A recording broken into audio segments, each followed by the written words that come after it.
She's a pharmacist by training, and her focus is now on cannabis policy and substance use prevention and harm reduction. She has expertise in knowledge synthesis, choice modeling, and program evaluation. And Jennifer has co developed the Drug Education Centered on Youth Decision Empowerment, or the DECYDE strategy, which is focused on substance use prevention and harm reduction through classroom education. Jennifer's also passionate about training the next generation of pharmacists to provide true patient-centered care that challenges stigma and is culturally sensitive and trauma-informed. And Jennifer is a new-ish, we'll say, member to C4T that came to us through Esther, and it's really been great getting to know all of the work that you've been doing. So thank you for agreeing to share it with us today. I will No, stop sharing and allow you to take over. thank you.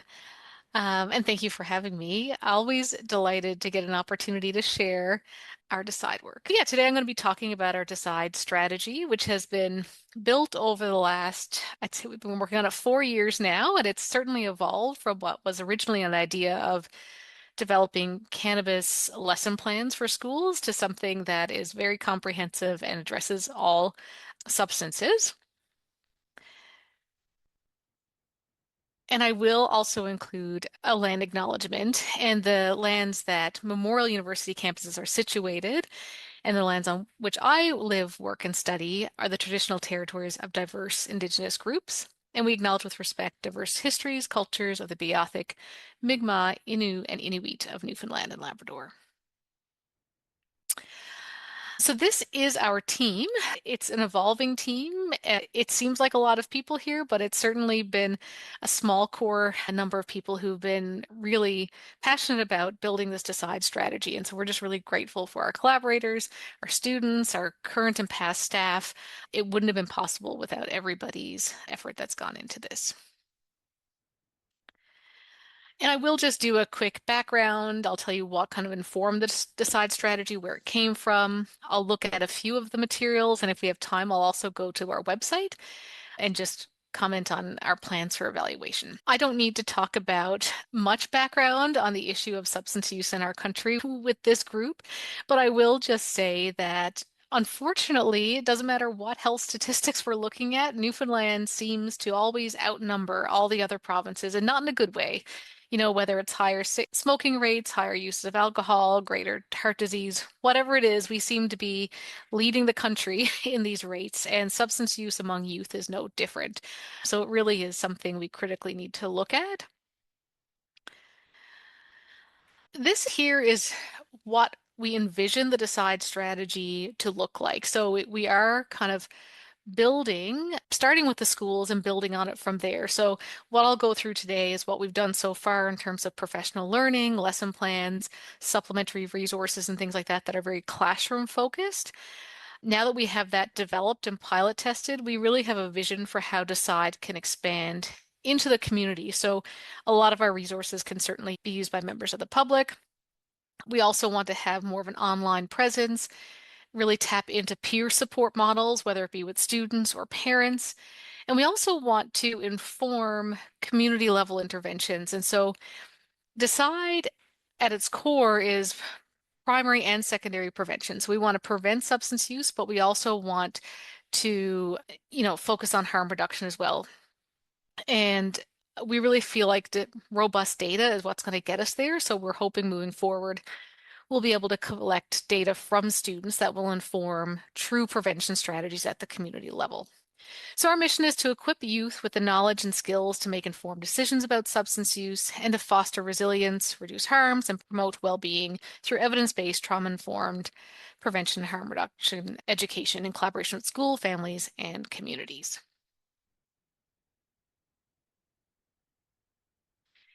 And we have really four foundational principles on really what goes into DECYDE, especially our classroom materials.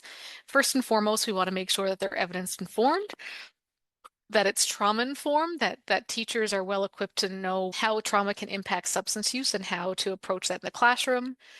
We want to make sure that it's both prevention and harm reduction focused, and it uses a skills-based health education. So if anybody's working in the education field, school-based health is delivered using a skills-based model. So making sure students are equipped with the skills to make decisions in the real world as opposed to being lectured in knowledge, like an and tests and things like that. It's mostly about building skills. And so that's really how DECYDE is built as well.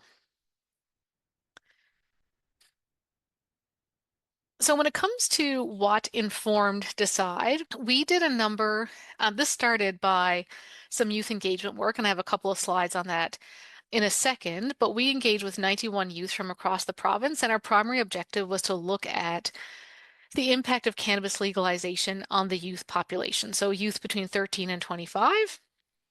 And what we really heard from that was that youth were not prepared to make decisions around cannabis, but any other substance as well. So really this was the foundation and where we began. From there, we did some work with teachers using a survey and focus groups. I'll speak a bit to that. We did a whole lot of community and citizen engagement with members of, government, teachers, health professionals, advocacy organizations in the community. We did scoping reviews of, other existing education platforms and programs. We have a youth advisory panel, and we've conducted youth engagement workshops to help inform some of our work. And of course, we're looking at evidence and best practices. So in all of these forms of information are informing exactly what goes into the DECYDE strategy. So I'll just quickly speak to these early focus groups that we did with youth. Like I said, they were done in 2021. We engaged 91 youth. And again, the primary focus was on cannabis. However, youth really told us that they were not prepared to make choices when any substances were involved. A lot of youth and a lot of people, anytime I talk to people about, we're doing a substance use prevention harm reduction strategy, they said, oh, is it like DARE? Or are you collaborating with DARE? How does it compare to DARE? That's the one program people seem to know a lot about. But when we spoke to youth, what they were telling us was that, that program was focused in grade 6. A lot of students throughout our province don't have access to it because law enforcement are not necessarily in those places to be able to come into the classroom regularly. And we're told is very abstinence focused, and the scenarios that they're provided don't really help inform the decisions when they're in grades, 7, 10, 11, 12. So while at the time it kind of helped inform decisions in that moment, it didn't help moving forward. So youth really said that they needed more throughout their years at school. Youth also shared a lot of their thoughts specifically around cannabis, but these thoughts certainly can carry through to other substances, and we've used the feedback we received here to inform our materials. But they talked about wanting messages to be harm reduction. They don't believe abstinence messages, and they don't trust the sources that they come from. They want honest information. They want people to be truthful, especially like when we talk about cannabis, like what are the components? What are the side effects? How does it interact? They want real information to inform decisions and not just don't do it. And the other thing is they want to know about both the positive and negative effects because they know people in their community, whether it's peers, adults, they're using cannabis for medical purposes. And so when they're just told that it's bad and it's harmful and you shouldn't use it, they're not believing those messages and they're losing trust. Youth also spoke about how they wanted substance use education delivered. They wanted it to be more frequent, so not, again, just focused in that one time in grade 6. They wanted interactive. They wanted to be facilitated by relatable speakers, so having different types of guests, people with lived experience. They wanted it to be easy and age-appropriate delivery, so materials that grow with them as they grow. And of course, they wanted equitable access. We also spoke to teachers about their perceptions around harm reduction because, of course, we can't provide or develop education materials if teachers aren't willing to deliver that in their classroom spaces. So we actually had some really interesting findings here. When we went to survey teachers in 2022, we heard back from about 170 educators right across the province. And while they were overwhelmingly supportive of harm reduction, it really seemed like there was a mismatch in their understanding of what harm reduction was. And so, for example, 92% believed harm reduction was an effective approach. However, 16% felt that teaching students about safer substance use would actually encourage it. 100% agreed that students needed honest information about substance use to reduce harms. However, almost half thought that students should be expected to pursue abstinence when it comes to substances. 68% thought they could recognize if a student was under the influence, but 61% felt uncertain about how to respond to those students. And while 77% of educators would feel comfortable supporting a student, 8% thought that their teacher training allowed them to intervene. And so some key messages that we got from the teachers was that they don't fully understand the principles of harm reduction, but they're certainly open to it. Both educators and students needed harm reduction education on substance use. Educators were unprepared to teach on this topic, and educators also required harm reduction training and additional support. So we also did a lot of youth engagement. So like I said, we formed a youth advisory panel that meets 4 times a year. This group has done a lot of really great work. So they're not creating the materials, but they're really informing what they look like. So for example, when we're designing a lesson plan and we know what the topics have to cover, we'll go to our youth advisory panel and let's say, what kind of scenarios do you think would relate to youth your age? And so we'll use different tools like Jamboard and things to kind of generate some ideas. And these ideas typically go right into our lesson plans and help to form what we're doing.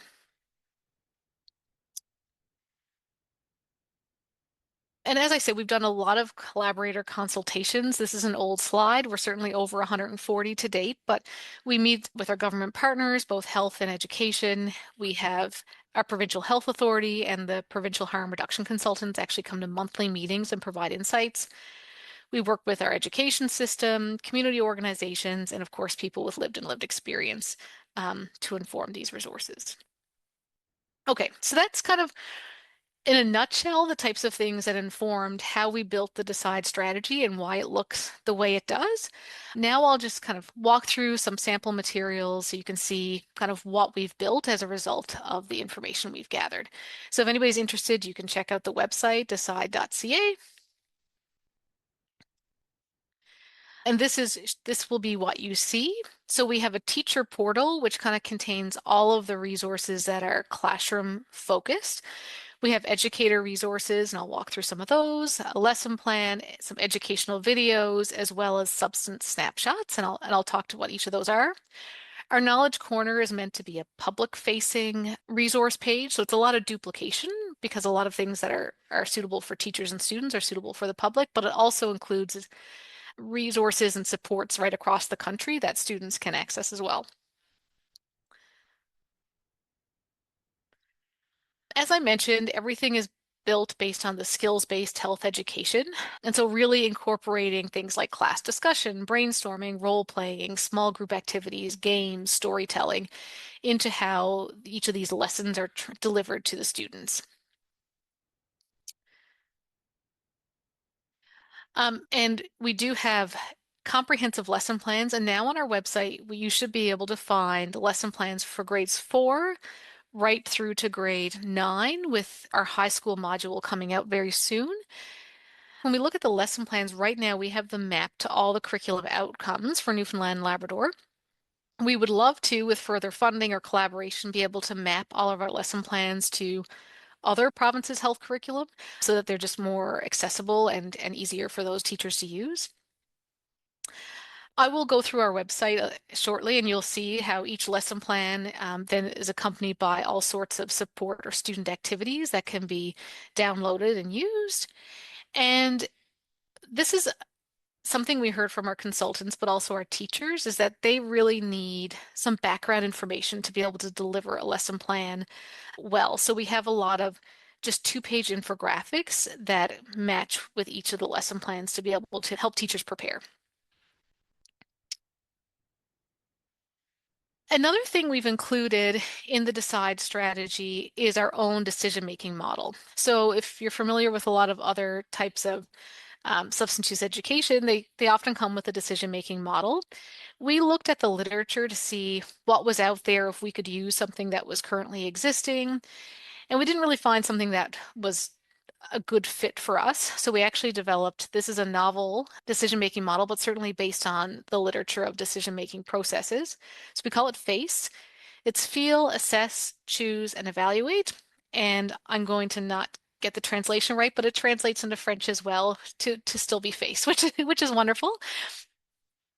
And this really looks at making sure students are connecting with their feelings, and it gets at that social emotional learning, which is so important.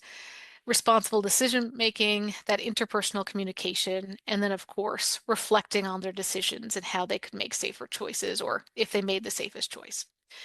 So this FACE model is integrated right from grades 4 to grade, well, 12. This image here with the dog is usually used in our elementary school materials.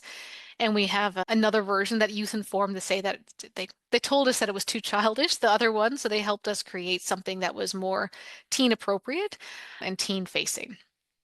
And so you can see here, this is just an example of a scenario that was informed by our youth that would be used in a grade 7 lesson plan. And teachers would be given resources, questions that can spark conversation around each of these scenarios. We also have a series of substance snapshots.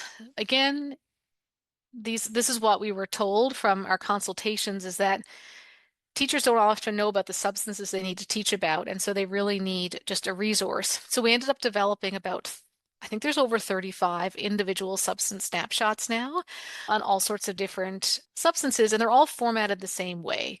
So there'll be, what is the drug? How is it used? What are some common names? And what are the effects that people might experience?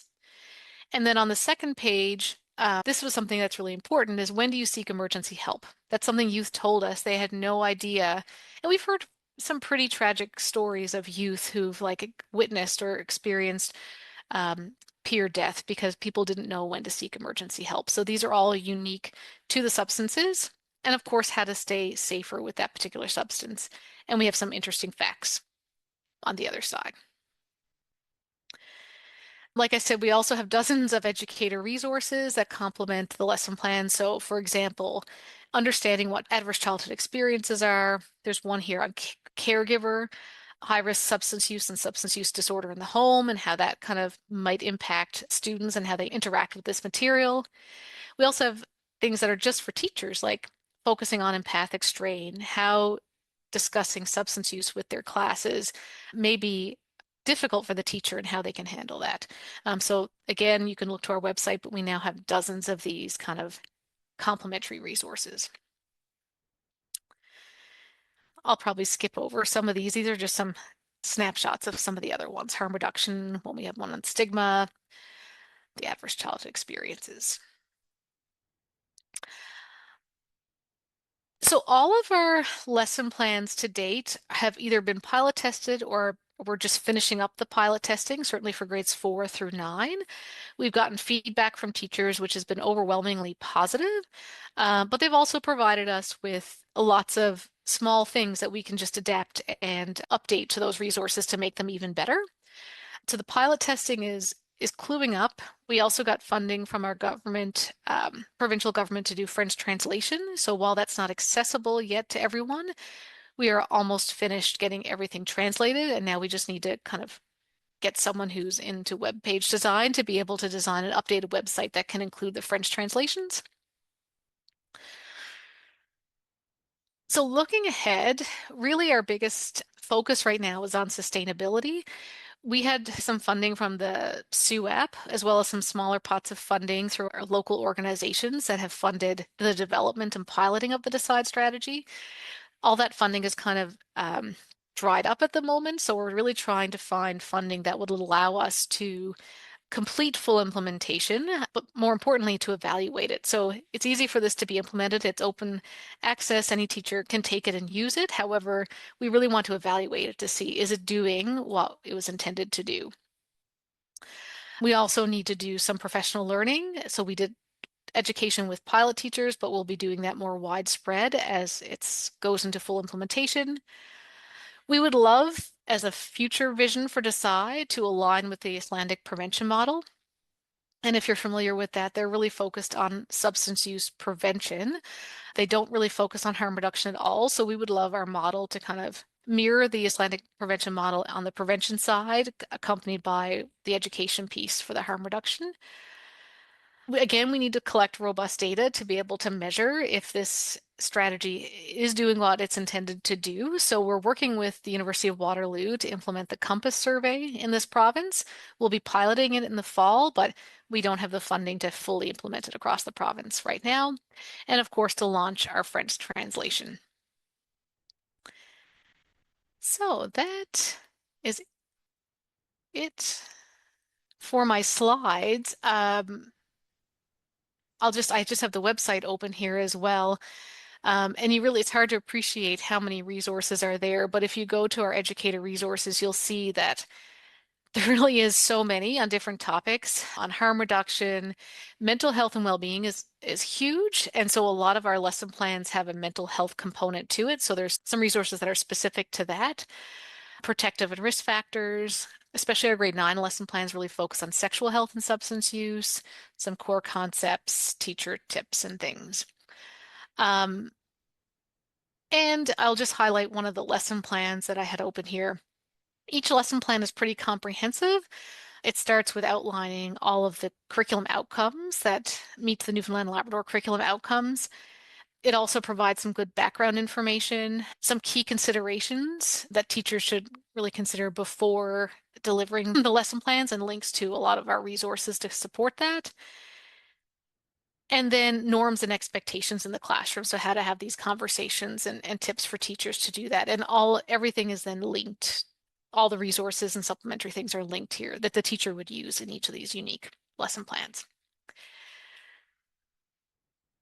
So I think I'll stop there, but I'm certainly willing to share anything else or answer any questions.